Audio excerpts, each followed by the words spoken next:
The piercing scream from the medical bay echoed through the Zenith research station, causing Chief Medical Officer Karax to flinch as she adjusted the sensitivity on her auditory receptors. The human patient was howling in agony over what her scanners indicated was a simple hand laceration barely 2 centimeters deep. Excessive, she thought, recording the reaction in her behavioral analysis log.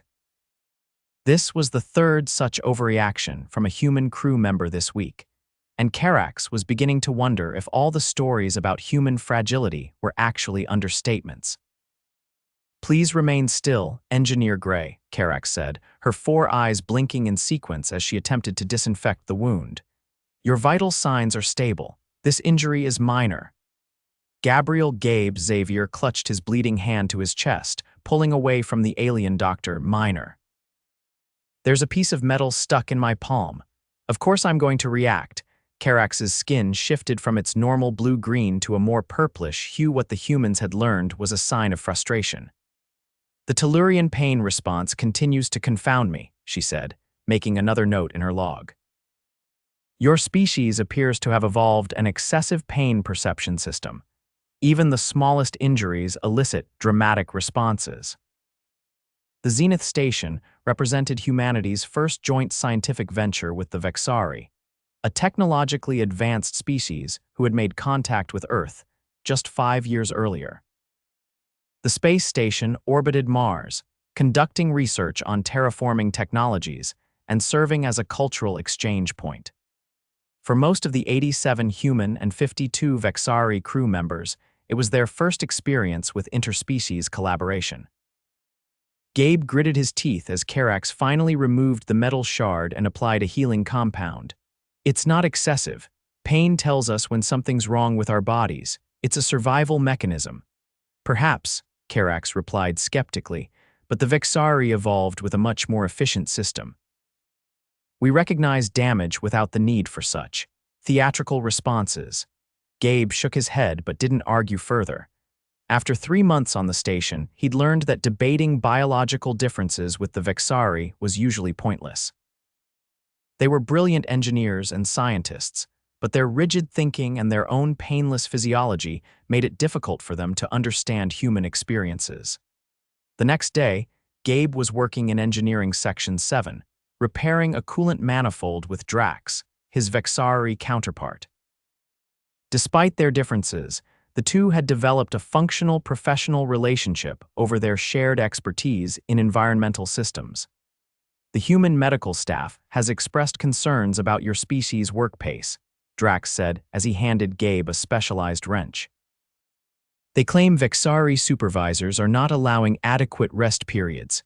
Gabe slid under the manifold to access a stubborn valve. "They're not wrong. Your people can work for 18 hours straight without breaks.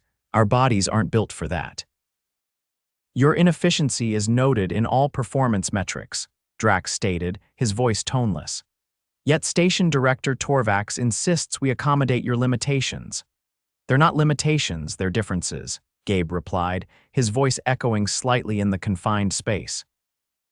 "Just like how you guys can't process certain proteins, or how your vision can't perceive red wavelengths properly." A sudden tremor shook the station, causing Gabe to jerk upward instinctively. His forehead slammed into the metal underside of the manifold with a sickening crack. Pain exploded behind his eyes as he pulled himself out, hand going to his head. "Attention all personnel," the station AI announced. "Minor gravitational fluctuation detected. Systems stabilizing. Continue normal operations." Drax looked at Gabe with his wide-set eyes. "You are injured." Gabe touched his forehead and his fingers came away with blood. "It's just a bump. I'll be fine." "Protocol requires medical evaluation for any bleeding injury," Drax insisted. "We need to finish this repair first," Gabe argued, already reaching for a rag to wipe away the blood. "The coolant system is more important than a little cut." Drax's head tilted in what Gabe had learned was confusion. "But you are experiencing pain. Yesterday you screamed when Officer Karax treated your hand laceration. This is different," Gabe said, returning to work. "That metal shard hit a nerve cluster in my palm. This is just a bump on the head." "Fascinating," Drax said, making a note in his personal log. Humans appear to categorize pain responses situationally rather than based on actual damage metrics. The repair took another 2 hours to complete, during which Gabe's headache intensified, but he pushed through it. Only after the system was back online did he agree to visit medical. In the medical bay, Karax scanned Gabe's forehead with evident interest. You have sustained a hairline fracture to your frontal bone, yet you continued working for 2.4 hours after the injury occurred. This is inconsistent with your previous pain responses, Gabe shrugged. The job needed to get done. Remarkable, Karax said, applying a regenerative compound to the wound. I will update my research notes. Human pain response appears more complex than initially documented. That evening, during the station's night cycle, an emergency alert blared through the corridors. Gabe, who had been sleeping restlessly due to his headache, immediately jumped from his bunk and pulled on his uniform. All engineering personnel report to Docking Bay 3, the station AI announced. Incoming vessel reporting critical systems failure. When Gabe arrived at the docking bay, chaos reigned. A small Vexari scout ship had managed to dock, but it was venting plasma from multiple hull breaches. Station Director Torvax was coordinating the emergency response, his tall, slender form towering over most of the human crew members. The scout ship encountered a micrometeoroid shower, Torvax explained as Gabe joined the response team. 3 crew members aboard, all injured. We need to stabilize the ship's power core before it destabilizes further. Drax approached Gabe. Engineer Xavier, you should not be here. Medical records indicate you have a cranial fracture. I'm fine, Gabe said dismissively. Where do you need me, Director? Torvax looked at Gabe with all 4 of his eyes narrowing slightly. You and Drax will access the emergency hatch and manually override the power core shutdown sequence. The radiation shields are compromised, so move quickly. Gabe nodded and followed Drax toward the damaged vessel. As they approached, he could see the hull glowing an ominous red in several places. The temperature beyond that hatch will exceed human tolerance levels, Drax warned. I should proceed alone. The override requires 2 operators, Gabe countered. I'll manage. When they opened the emergency hatch, a blast of superheated air hit them. Gabe winced but pushed forward. Inside, the scout ship's engine room was filled with smoke and sparking electrical components. They quickly located the power core, which was pulsing erratically. We have approximately 90 seconds before catastrophic failure, Drax announced, moving to one side of the control panel. Gabe positioned himself at the other side, and together they began the complex shutdown sequence. The heat was incredible, making it difficult to breathe, and Gabe could feel his exposed skin beginning to blister. Still, he kept working, his fingers flying over the controls. Suddenly, a secondary explosion rocked the ship and a piece of ceiling panel crashed down. Gabe instinctively raised his arm to protect himself and felt something snap as the heavy metal connected with his forearm. Pain flared, but he gritted his teeth and continued the shutdown procedure. Your arm appears to be broken, Drax observed, his voice carrying a rare note of concern. Keep working, Gabe hissed through clenched teeth. Almost done. With a final sequence of commands, the power core's dangerous pulsing slowed and then stopped. Emergency cooling systems activated and the temperature began to drop. Core stabilized, Drax reported into his communicator. Requesting medical assistance for Engineer Xavier. He has sustained additional injuries. As they exited the scout ship, Gabe cradled his arm, which was now swelling visibly and bent at an unnatural angle. Medical Officer Karax was waiting with a hovering stretcher. You have a compound fracture of the radius and ulna, she stated after scanning his arm. Yet you completed the shutdown procedure. How did you function through such damage? Gabe, finally giving in to the pain, let himself be helped onto the stretcher. Adrenaline, he managed to say. And necessity. Back in the medical bay, as Karax and her team worked to set his broken arm and treat his burns, Gabe noticed several Vexari officers observing the procedure with unusual interest. Among them was Station Director Torvax himself. Your actions today merit further study, Torvax said, approaching after Karax had administered pain medication. You operated with multiple serious injuries that should have incapacitated you according to our understanding of human physiology. Gabe, feeling the pleasant fog of painkillers taking effect, smiled weakly. Humans are full of surprises. Indeed, Torvax agreed. I am authorizing a research initiative to better understand human pain response variability, with your consent, of course. Over the next few weeks, as Gabe's arm healed in an advanced bone knitting sleeve, the Vexari research team interviewed dozens of human crew members about their experiences with pain and injury. What emerged surprised even the most experienced xenobiologists among them. Karax visited Gabe's quarters one evening, carrying a data pad filled with research notes. "We have discovered something remarkable," she said without preamble. "Human pain responses are not merely individualized, they are contextual, social, and highly influenced by psychological factors." Gabe, who had been watching an Earth News broadcast, muted the screen. "That's not exactly news to us." "But it is to us," Karax insisted. "The Vexari experience damage as pure data. If a limb is broken, we register the break and the functional impairment. There is no hurt as you describe it. We assumed your pain reactions were consistent and proportional to damage." "And now you know better," Gabe said. "We do," Karax agreed. "We have documented humans continuing to function with fractures they did not even notice, while others become incapacitated by minor abrasions. It defies logical classification." 2 months after the scout ship incident, the station was visited by a Vexari science vessel carrying specialized research equipment and additional personnel. Among them was Nexar, a renowned Vexari expert in comparative xenobiology. Gabe, now fully recovered and back on duty, was surprised to be summoned to a meeting with this distinguished visitor.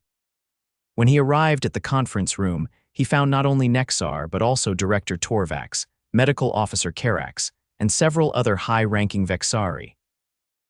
"Engineer Xavier," Nexar greeted him, her skin rippling in the formal Vexari welcome pattern. "Your experience has sparked considerable interest in our scientific community. We wish to propose a collaborative research project focused on human pain perception and endurance thresholds." Gabe looked around the room cautiously. "What kind of research are we talking about?" "Nothing invasive," Karax quickly assured him. "We wish to understand the phenomenon we've observed humans who continue functioning despite serious injuries while others are debilitated by minor ones. The applications could benefit both our species," Torvax added. "Improved medical treatments, enhanced emergency protocols, better designed workspaces." Gabe considered this. "You'd need more than just me for meaningful research." "Precisely," Nexar agreed. "We are proposing a voluntary study involving both human and Vexari participants. Earth Scientific Council has already expressed interest." The research project, dubbed the Interspecies Pain Perception Initiative, quickly became the station's primary focus.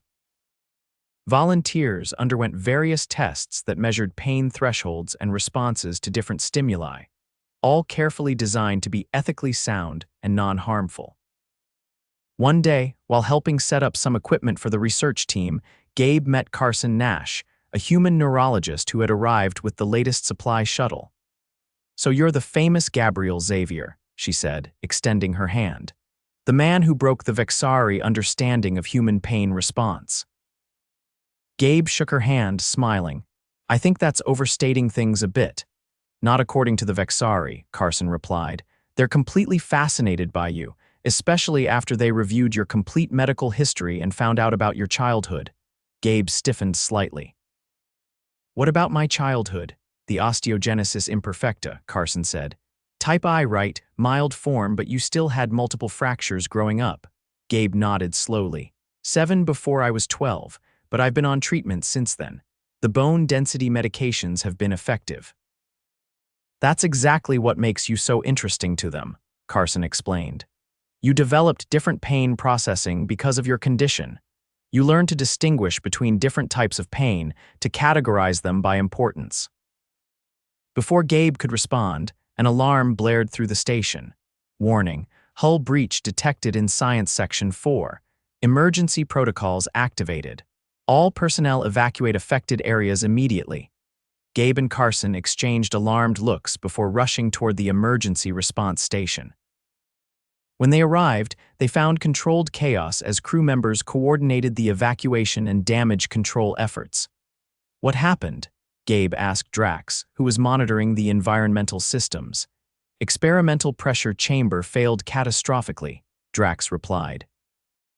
3 researchers trapped inside Science Lab 4B.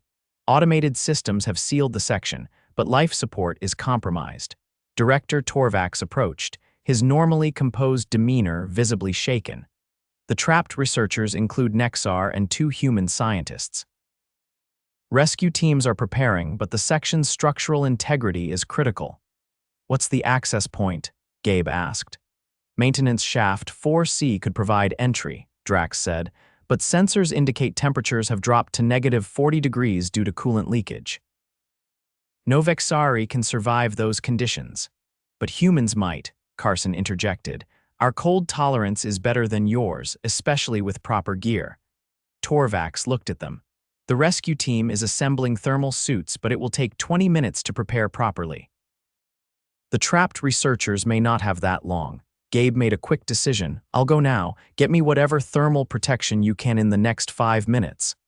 "That is insufficient," Drax objected. "You will sustain tissue damage." "Better than letting them die," Gabe countered. "Carson, can you monitor my vitals remotely?" She nodded. "Yes, but Drax is right, this is extremely dangerous."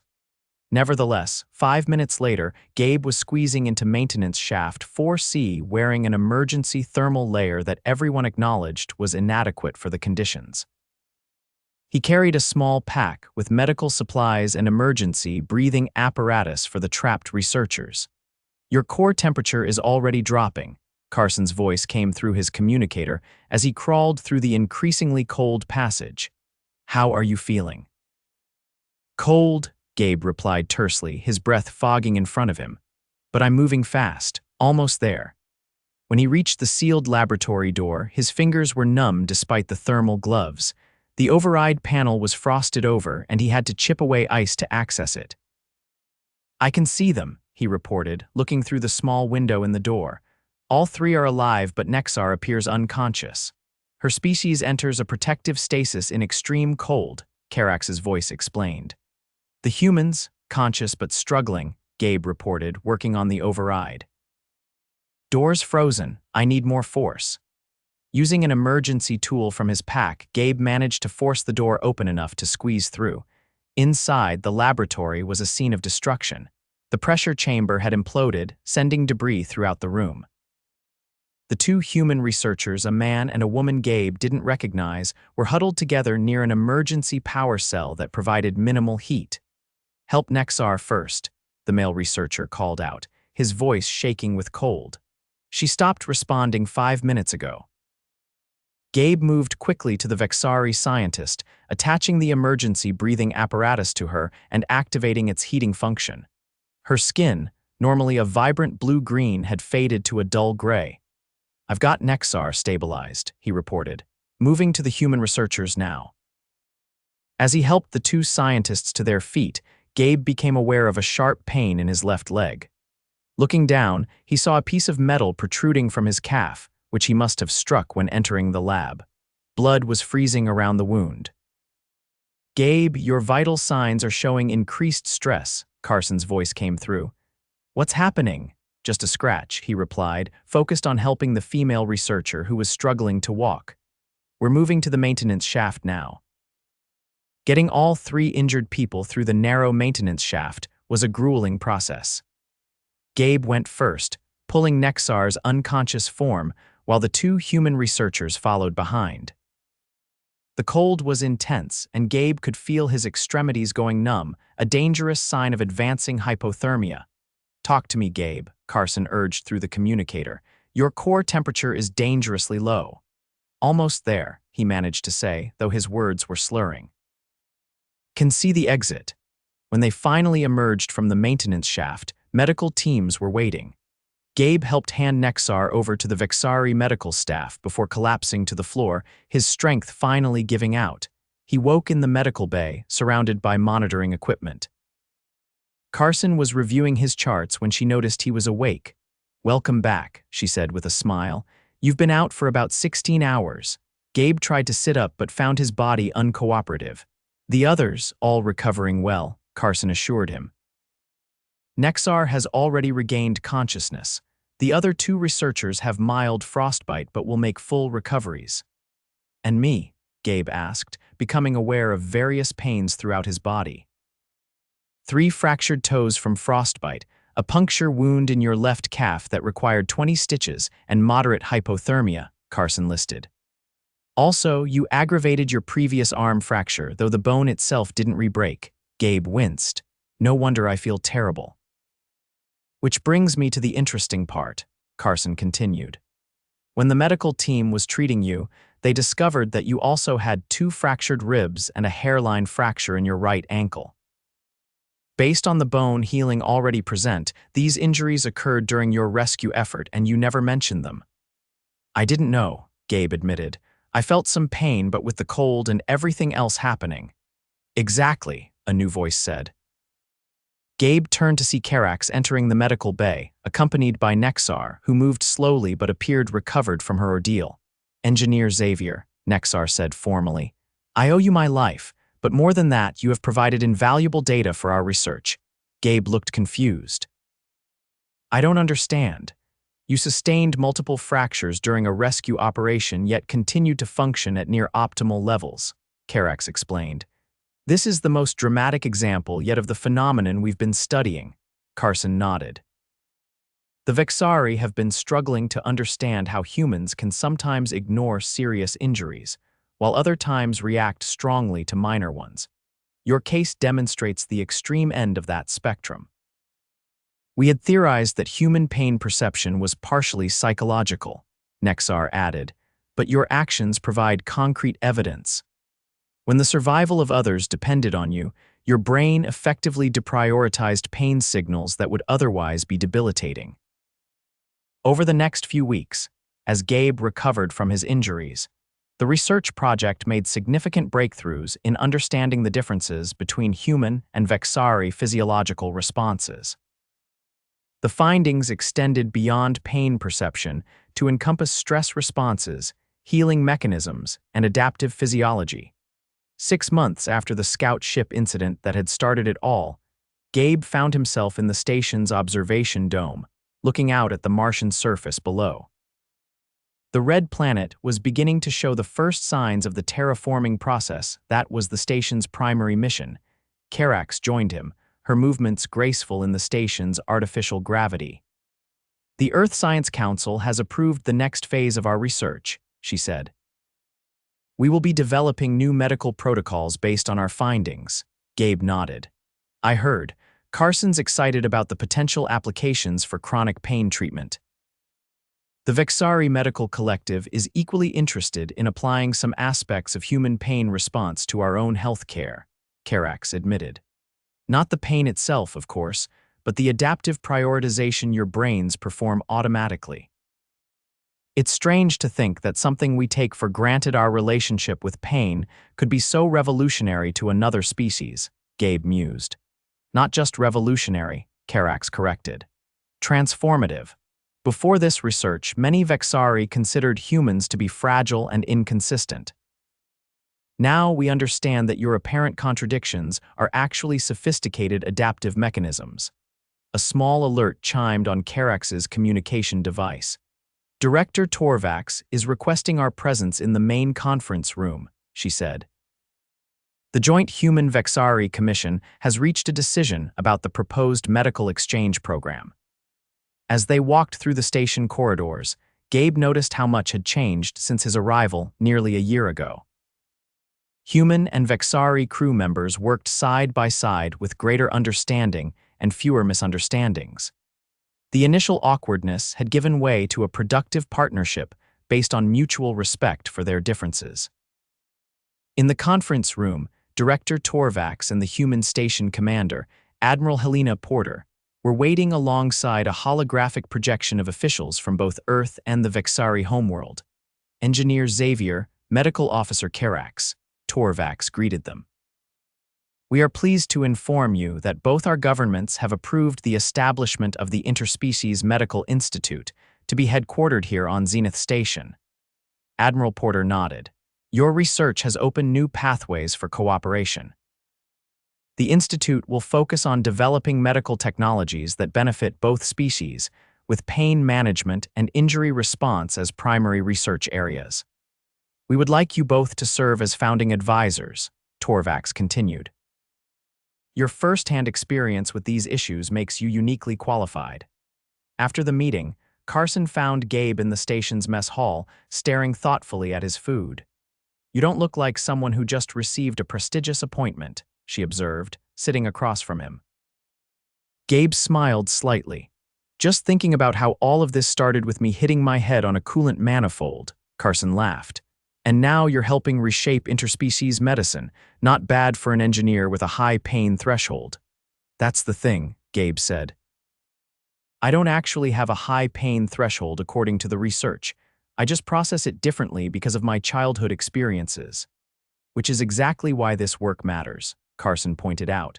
Pain isn't just about nerve signal, it's about context, psychology, and individual experience.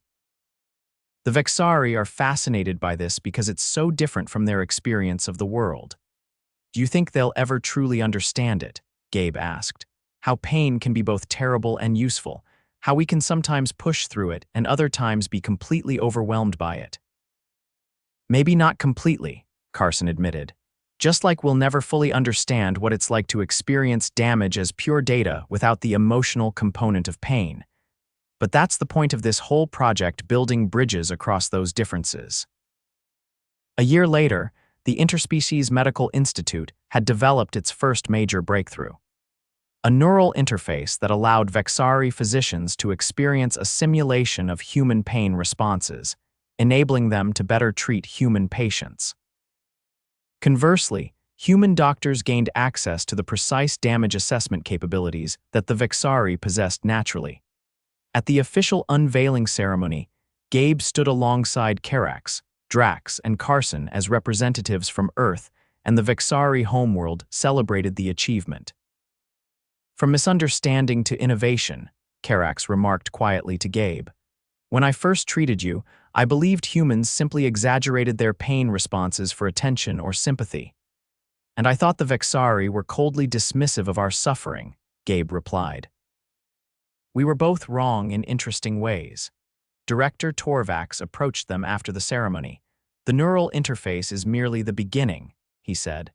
The next phase of research will focus on implementing these insights into emergency response protocols for mixed species operations. Just promise me one thing, Gabe said with a slight smile.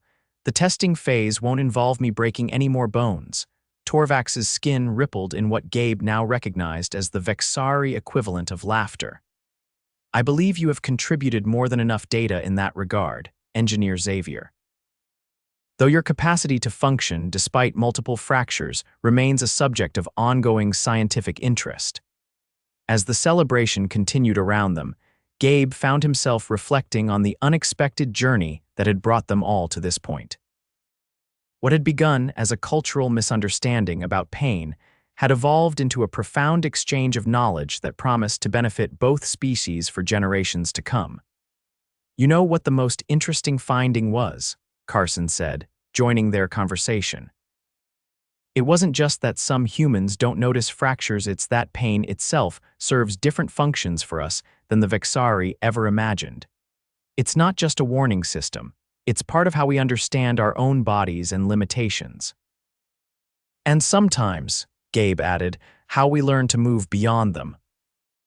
As the Earth rotated beneath the station, visible through the large observation windows, Gabe Xavier, the engineer whose broken bones had launched an interspecies medical revolution, raised his glass in a toast alongside his human and Vexari colleagues.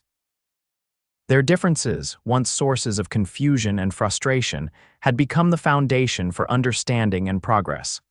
To pain, he said simply, and all the things it teaches us. To pain, the others echoed, the humans with understanding and the Vexari with newfound appreciation for a phenomenon they would never personally experience, but had learned to respect. And somewhere in the vast database of the Interspecies Medical Institute, Karax's original observation log remained. Human pain responses appear excessive and inconsistent. Below it, added much later, was a simple addendum. Further research reveals this inconsistency to be an adaptive feature of remarkable complexity and value. We have much to learn from each other.